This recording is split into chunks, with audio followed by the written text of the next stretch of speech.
Let's see some type of stars. Stars को यहाँ पे क्लासीफाई किया गया है मेनली। तो स्टार्स जो है वो डिफरेंट डिफरेंट टाइप्स के होते हैं। यहाँ पे हमें 5 टाइप के स्टार्स पढ़ने हैं। सबसे पहला टाइप जो है that is sun like stars. नाम से ही पता चलता है ये स्टार्स किसके जैसे होंगे, सन की तरह दिखने वाले होंगे। तो ये जो स्टार्स होते हैं इनका शेप जो है वो बिल्कुल सन के जितना ही होता है, लगभग सन से स्लाइटली यानी थोड़े से ये बड़े होते हैं या थोड़े से छोटे हो सकते हैं।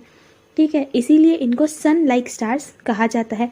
बट इनका जो टेम्परेचर है वो सन से कई बार बहुत ज़्यादा हो जाता है और कई बार बहुत ही कम होता है। ठीक है, तो इनको सन लाइक स्टार्स क्यों कहा जाता है? This stars can be slightly smaller और बिगर देन सन। तो ये जो स्टार्स है ये थोड़े से छोटे होते हैं या बड़े होते हैं सन से, बट अप्रॉक्सीमेटली ये सन जितने ही होते हैं। But there is a lot of difference in their temperatures. पर इनमें खास बात यह है कि इनको सन लाइक स्टार्स तो कहा जाता है, बट सन और जो ये सन लाइक स्टार्स है इनके टेम्परेचर में बहुत ज़्यादा डिफरेंस होता है। ठीक है, तो सन से बहुत ज़्यादा हाई टेम्परेचर भी हो सकता है या फिर बहुत ही कम टेम्परेचर भी इनका हो सकता है। अब सन लाइक स्टार्स का एग्जाम्पल है stars like Sirius and Alpha Centauri. तो ये स्टार्स के नाम है सीरियस और अल्फा सेंचुरी। एग्जाम्पल्स आपको याद रखने हैं, may be fill in the blanks में आ सकते हैं। नेक्स्ट टाइप ऑफ स्टार है रेड जायंट्स। अब रेड जायंट्स अगर हम देखें तो रेड होंगे, नाम से पता चलता है। Next is giants. जायंट्स का मतलब होता है बहुत ही बड़े साइज वाले स्टार्स। ठीक है, उन्हें जायंट्स कहा जाता है। Temperature of these stars ranges between 3000 to 4000 degree Celsius. अब ये जो स्टार्स होते हैं रेड जायंट्स, इनका टेम्परेचर 3000 से 4000 डिग्री सेल्सियस तक होता है, जो कि बहुत ही हाई टेम्परेचर है। But their luminance can be 100 times that of sun. But इनका जो ल्यूमिनेंस है, ल्यूमिनेंस मतलब होता है ब्राइटनेस, तो इनकी जो ब्राइटनेस है वो सन के कंपैरिजन में 100 टाइम्स ज़्यादा होती है। यानी कि ये बहुत ही ज़्यादा चमकदार होते हैं, बहुत ही ज़्यादा ब्राइट स्टार्स होते हैं। The diameter is 10 to 100 times that of the sun and they are red in colour. इनका जो डायमीटर है वो सन के कंपैरिजन में 10 से 100 टाइम्स होता है। और ये कैसे होते हैं? तो रेड कलर के स्टार्स ये होते हैं। तो रेड जायंट्स में हमने क्या पढ़ा कि रेड जायंट्स का टेम्परेचर 3000 से 4000 के बीच में है।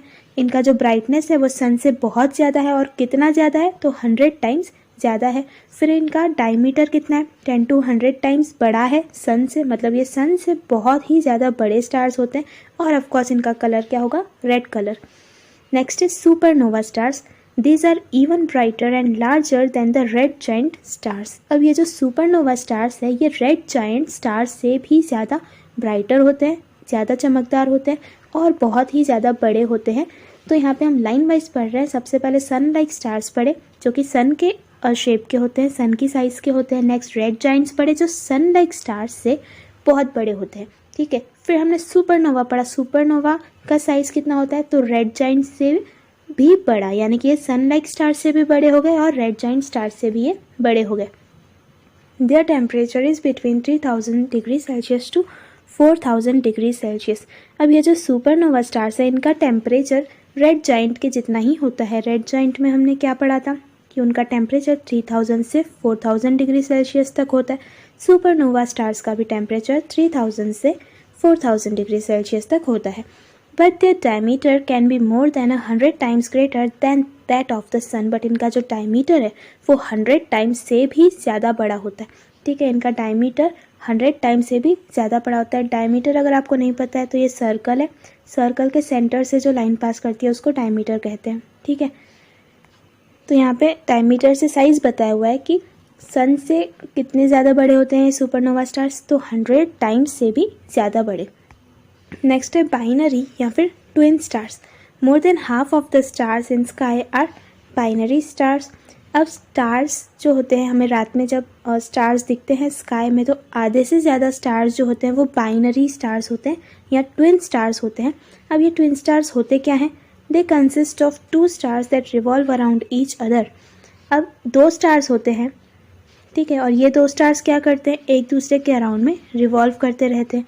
इन्हीं को कहा जाता है ट्विन स्टार्स, बाइनरी स्टार्स, जो हमेशा एक साथ रहते हैं और एक दूसरे के अराउंड में घूमते रहते हैं। अब एट टाइम्स 3 और 4 stars that revolve around each other have also been located. अब ऐसे भी कुछ स्टार्स होते हैं जो दो नहीं होते बल्कि दो से ज़्यादा का ग्रुप बना के रहते हैं। 3 स्टार्स हो सकते हैं, 4 स्टार्स हो सकते हैं। ये सब क्या करेंगे, एक दूसरे के अराउंड में रिवॉल्व करते रहेंगे। तो ये जो स्टार्स है ये भी इसी कैटेगरी में काउंट किए जाते हैं। किस कैटेगरी में, बाइनरी या फिर ट्विन स्टार्स में। नेक्स्ट पढ़ते हैं वेरिएबल स्टार्स। अब ये वेरिएबल स्टार्स क्या होंगे, जो वेरी कर रहे हैं यानी कि जो चेंज हो रहे हैं। अब क्या चेंज होता है इनमें, the luminance and shape of these stars is not stable. ये जो स्टार्स है इनकी ल्यूमिनेंस यानी कि इनका ब्राइटनेस और इनका शेप, ये दोनों भी चीज़ें सेम नहीं रहती है। इन कभी हम देखेंगे तो ये स्टार्स बहुत ही ज़्यादा ब्राइट दिखेंगे, अगले ही पल ये स्टार्स जो है ये बहुत ही कम ब्राइटनेस इनका दिखेगा, और इनका शेप कभी तो बहुत बड़ा दिखेगा और कभी इनका शेप बहुत ही छोटा हो जाएगा। अब ये सब कैसे होता है, तो वेरिएबल स्टार्स जो है ये दो टाइप के होते हैं बेसिकली। एक तो होता है कॉन्ट्रैक्टिंग स्टार्स और दूसरा होता है एक्सपांडिंग स्टार्स। तो ये कॉन्स्टेंटली कॉन्ट्रैक्ट करते हैं या एक्सपांड करते हैं। कॉन्ट्रैक्ट करना यानी कोई स्टार बहुत बड़ा है लेकिन कुछ सालों के बाद ये साइज़ में छोटा हो जाता है, तो उसे हम कहते हैं कॉन्ट्रैक्ट करना यानी छोटा होना। एक्सपांडिंग यानी कोई स्टार बहुत ही छोटा है, अगर वो साइज़ में बड़ा हो जाता है कुछ समय के बाद तो उसे हम कहते हैं एक्सपांड होना यानी बड़ा होना। When a star expands, it emits less energy and at such times its brightness decreases. अब जब भी कोई स्टार एक्सपांड हो रहा है यानी बड़ा हो रहा है तो वो क्या करता है, थोड़ी सी एनर्जी को ही बाहर छोड़ता है, इसीलिए हमें वो ब्राइट नहीं दिखता। यहाँ पे इसका क्या मतलब हुआ कि मान लीजिए कोई छोटा सा स्टार है, अब ये स्टार क्या कर रहा है, एक्सपांड कर रहा है। एक्सपांड कर रहा है यानी बड़ा हो रहा है, ठीक है। कुछ सालों के बाद ये इतना बड़ा हो जाता है, इस शेप का हो जाता है। तो जब ये स्टार बड़ा हो रहा है तो बड़ा होते होते इसे कुछ एनर्जी चाहिए होगी। मान लीजिए आपको हाइट बढ़ानी है तो आप लोग क्या करोगे, हॉर्लिक्स पियोगे, है ना। तो उससे क्या मिलेगा, आपको एनर्जी मिलेगी और आपकी हाइट बढ़ जाएगी, ठीक है। तो वैसे ही ये जो स्टार है इसको भी कुछ एनर्जी चाहिए, तो ये क्या करता है, अपनी एनर्जी को बाहर नहीं छोड़ता बल्कि एब्जॉर्ब कर लेता है। एनर्जी को क्या करता है, ये एब्जॉर्ब कर लेता है और उसी से इसका एक्सपांशन होता है, इसकी साइज़ क्या हो जाती है, बढ़ जाती है। तो जब भी कोई स्टार एक्सपांड कर रहा है तो वो एनर्जी एब्जॉर्ब करता है। अब आप लोग बताइए कि अगर ये स्टार एनर्जी को एब्जॉर्ब कर रहा है तो ये हमें ज़्यादा ब्राइट दिखेगा क्या, नहीं दिखेगा। क्यों नहीं दिखेगा, क्योंकि ये तो एनर्जी को बाहर छोड़ ही नहीं रहा, और जब तक स्टार एनर्जी को बाहर नहीं छोड़ेगा तब तक वो हमें ब्राइट नहीं दिखेगा, ठीक है। तो इसीलिए इनकी ब्राइटनेस क्या हो जाती है, डिक्रीज़ हो जाती है, ये हमें ज़्यादा ब्राइट नहीं दिखते। As against this, when a star contracts, its surface temperature increases and the star emits greater energy and appears brighter. इसी के उल्टा अगर हम कॉन्ट्रैक्शन की बात करें, कोई बड़ा सा स्टार है, अब इस स्टार को छोटा होना है, ठीक है, कॉन्ट्रैक्ट होना है, तो ये क्या करेगा, अपनी एनर्जी को बाहर छोड़ देगा, ठीक है। अपनी सारी एनर्जी को, जितनी भी एनर्जी है इसके पास, बाहर छोड़ता जाएगा। जब इसकी एनर्जी ख़त्म हो जाएगी तो ये इसका जो साइज़ है वो कम हो जाएगा और ये छोटा हो जाएगा स्टार, ठीक है। तो जब भी कोई स्टार कॉन्ट्रैक्ट कर रहा है यानी कि छोटा हो रहा है तब ये क्या करता है, एनर्जी को बाहर छोड़ता है। अब ये स्टार एनर्जी को बाहर छोड़ रहा है तो आप लोग सोचिए कि ये स्टार हमें ब्राइट दिखेगा या नहीं दिखेगा। ऑफ कोर्स ये बहुत ही चमकता हुआ हमें दिखेगा, बहुत ही ब्राइट दिखेगा, क्योंकि एनर्जी ये कॉन्स्टेंटली क्या कर रहा है, बाहर की तरफ छोड़ रहा है। तो जो कॉन्ट्रैक्ट करने वाले स्टार्स होते हैं वो एनर्जी को इमिट करते हैं, इसीलिए वो हमें ब्राइट दिखते हैं, ठीक है। यहाँ पे हम लिख देते हैं, जो कॉन्ट्रैक्ट कर रहे हैं स्टार वो एनर्जी को क्या करते हैं, बाहर छोड़ते हैं यानी इमिट करते हैं, इसीलिए वो हमें कैसे दिखते हैं, ब्राइट दिखते हैं। जबकि जो एक्सपांड कर रहे हैं, स्टार्स एक्सपांड कर रहे हैं यानी बड़े हो रहे हैं, वो एनर्जी को क्या कर रहे हैं, एब्जॉर्ब कर रहे हैं, इसीलिए वो हमें कैसे दिखते हैं, नॉट ब्राइट, यानी वो ज़्यादा ब्राइट हमें नहीं दिखते। I hope this is clear to you. इसका एग्जाम्पल है पोलैरिस या फिर पोल स्टार। रात में जो हमें एक ही स्टार दिखता है जो मून के पास होता है उसे पोल स्टार कहते हैं, ठीक है। ध्रुव तारा इसे हिंदी में कहते हैं। तो ये कॉन्ट्रैक्टिंग स्टार का ही एग्जाम्पल है। नेक्स्ट हम देखते हैं, यहाँ पे कुछ क्वेश्चंस दिए गए हैं। Can you tell me which celestial bodies form the solar system. Celestial bodies क्या होता है, ऐसी बॉडीज़, ऐसे ऑब्जेक्ट्स जो सिर्फ स्पेस में पाए जाते हैं उन्हें कहा जाता है सेलेस्टियल बॉडीज़। अब स्पेस में कौन कौन से ऑब्जेक्ट्स पाए जाते होंगे, जैसे कि प्लैनेट्स हो गए, ठीक है, ये स्पेस में ही मिलते हैं। फिर कोई सैटेलाइट्स हो गई, वो भी स्पेस में होती हैं। फिर हमारे स्टार्स हो गए, यहाँ एस्टेरॉइड्स हो गए, कॉमेट्स हो गए, ये सारी जो स्पेस में रहने वाली बॉडीज़ हैं उन्हें कहा जाता है सेलेस्टियल बॉडीज़। अब ऐसी कौन कौन सी सेलेस्टियल बॉडीज़ है जो हमारे सोलार सिस्टम में आती हैं, जो हमारे सोलार सिस्टम को बनाती है? ठीक है, तो सबसे पहले सोलार सिस्टम में आता है हमारा सन, इसका आंसर क्या हो जाएगा सन। फिर आते हैं प्लैनेट्स, फिर और क्या आता है हमारे सोलार सिस्टम में? एस्टेरॉइड बेल्ट आती है जिसके बारे में हम आगे पढ़ेंगे अभी। फिर कॉमेट्स आते हैं, ठीक है, और भी बहुत सारी चीज़ें मिलकर इन सभी से बनता है हमारा solar system. What is the difference between stars and planets? अब स्टार्स में और प्लैनेट्स में क्या डिफरेंस होगा? ऑफ कोर्स स्टार्स जो है वो ज़्यादातर हमें ब्राइट दिखते हैं, चमकदार दिखते हैं, लेकिन जो प्लैनेट्स है वो हमें ज़्यादातर चमकदार नहीं दिखते हैं। तो ये एक डिफरेंस है इनके बीच का। How many planets are there in our solar system? हमारे सोलार सिस्टम में कितने प्लैनेट्स हैं? तो टोटल हमारे सोलार सिस्टम में हैं 8 प्लैनेट्स, राइट। 8 प्लैनेट्स हैं हमारे सोलार सिस्टम में। और कौन कौन से हैं? तो यहाँ पे नाम दिए हुए हैं Mercury, Venus, earth, Mars, Jupiter, Saturn, Uranus and Neptune. ये सारे प्लैनेट्स मिलकर हमारे सोलार सिस्टम के 8 प्लैनेट्स फॉर्म करते हैं। अब इन प्लैनेट्स को याद करने में बहुत बच्चों को डिफ़िकल्टी जाती है, तो इनको याद करने की एक टेक्निक है, दैट इज़ माई। आपको बस ये सेंटेंस याद करना है, my very energetic mom just serves अस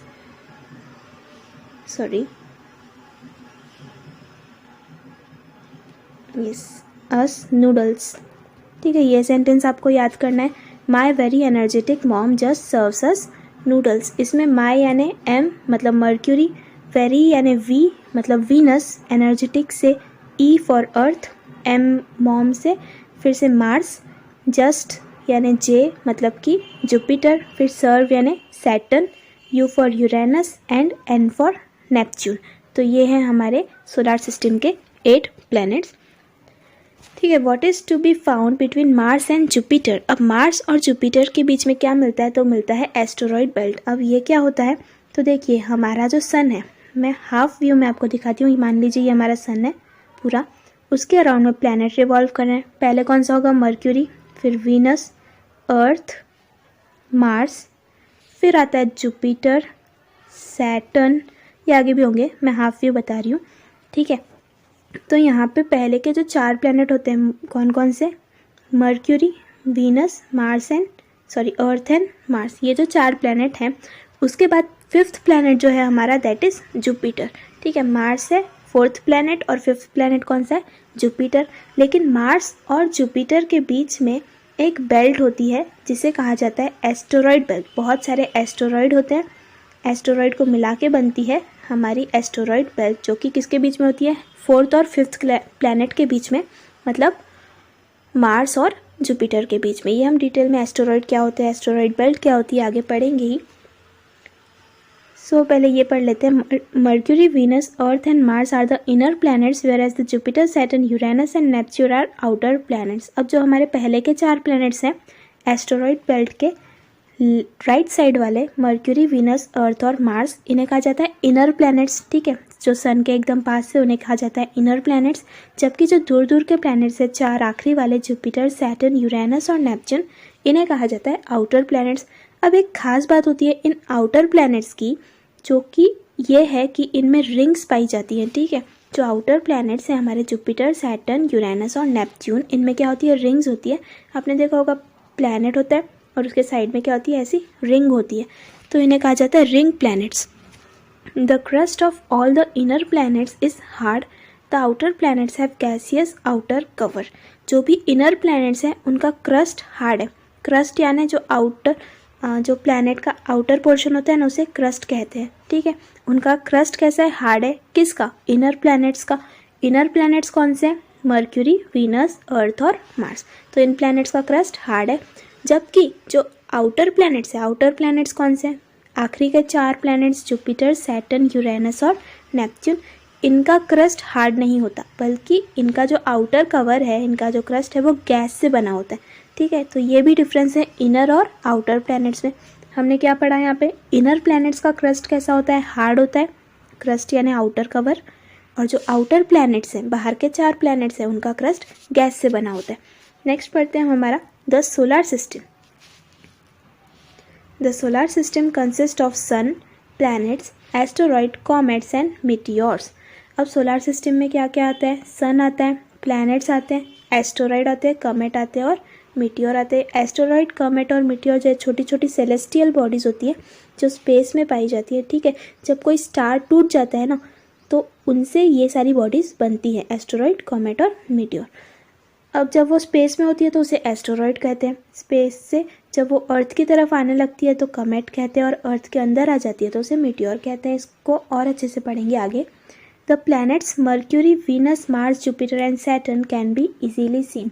अब ये जो सारे प्लैनेट्स हैं, मर्क्यूरी, वीनस, मार्स, जुपिटर और सैटर्न, ये हमें अर्थ से इजीली दिखाई देते हैं क्योंकि अर्थ के ये पास में है। अर्थ के कंपैरिजन में देखें तो ये पास में आते हैं, ठीक है। वीनस और मार्स तो अर्थ के जस्ट आजू बाजू के ही प्लैनेट्स हैं। मर्क्यूरी फर्स्ट नंबर का प्लैनेट है। जुपिटर, सैटर्न, इनको भी हम अर्थ से देख सकते हैं। बाकी के 2 प्लैनेट्स बच गए, यूरेनस और नेपच्यून। इन्हें हम अर्थ से नहीं देख सकते क्योंकि ये बहुत ज़्यादा दूर है अर्थ से, ठीक है। यहाँ पे आपको सन का इमेज दिया हुआ है, आप लोग देख सकते हो। ये रेड कलर का पूरा स्टार है सन। सन जो है वो बिगेस्ट स्टार माना जाता है हमारे सोलर सिस्टम का। पढ़ते हैं सन के बारे में। The sun which is at the centre of the solar system is a yellow coloured star, ठीक है। जो सन है सेंटर पे होता है हमारे सोलर सिस्टम के, एकदम बीच में होता है, और उसी के अराउंड में सारे प्लैनेट्स क्या करते हैं? रिवॉल्व करते हैं। और ये जो है ये येलो कलर का एक स्टार है, दिख रहा है आपको, रेडिश येलो टाइप का। Its surface temperature is around 6000 degree Celsius. अब सन का टेम्परेचर कितना है? तो 6000 डिग्री सेल्सियस, जो कि बहुत ही ज़्यादा टेम्परेचर है। Size of sun is so huge that around 13 lakh planets of the size of earth can be easily placed within it. अब सन की साइज़ इतनी ज़्यादा बड़ी है कि अर्थ जैसे पूरे 13 लाख प्लैनेट सन में आसानी से समा सकते हैं, ठीक है। सन में आसानी से ये गायब हो सकते हैं। तो इतना ज़्यादा सन जो है वो अर्थ से बड़ा है। Due to the gravitational force of sun, the celestial bodies in the solar system revolve around it. अब आपने कभी सोचा है कि सोलर सिस्टम के बीच में तो सन होता है और अराउंड में क्या करते हैं? प्लैनेट्स रिवॉल्व करते हैं। लेकिन ये प्लैनेट्स सन के गोल गोल ही क्यों घूमते रहते हैं? सन का जो ऑर्बिट है उसको छोड़ के ये बाहर कोई और डायरेक्शन में क्यों नहीं चले जाते? बिकॉज सन के पास अपना एक फोर्स है जिसे कहा जाता है ग्रेविटेशनल फोर्स। सन के पास कौन सा फोर्स है? Gravitational force. और ये ग्रेविटेशनल फोर्स क्या करता है? सन, बाकी के जो प्लैनेट्स हैं उनको सन की तरफ खींचता है, ठीक है। मैं आपको छोटा सा एग्जांपल देती हूँ। मान लीजिए ये सन है एस और हमारा अर्थ है ये, ठीक है। ये अर्थ है। अर्थ कैसे रिवॉल्व करेगा? सन के अराउंड में। तो अर्थ जाना तो ऐसे जाता है, ठीक है, अर्थ जाना सीधा जाता है, पर सन क्या करता है? उस पर ग्रेविटेशनल फोर्स लगाता है। जैसे ही अर्थ आगे बढ़ा तो सन इसको अपनी तरफ खींच लेगा, तो अर्थ का जो डायरेक्शन है वो कैसा हो जाएगा? ऐसे इस तरफ मुड़ जाएगा। तो जैसे ही अर्थ यहाँ पे पहुँचा, फिर से ये जाना तो सीधा चाहता है, बट फिर से सन क्या करता है?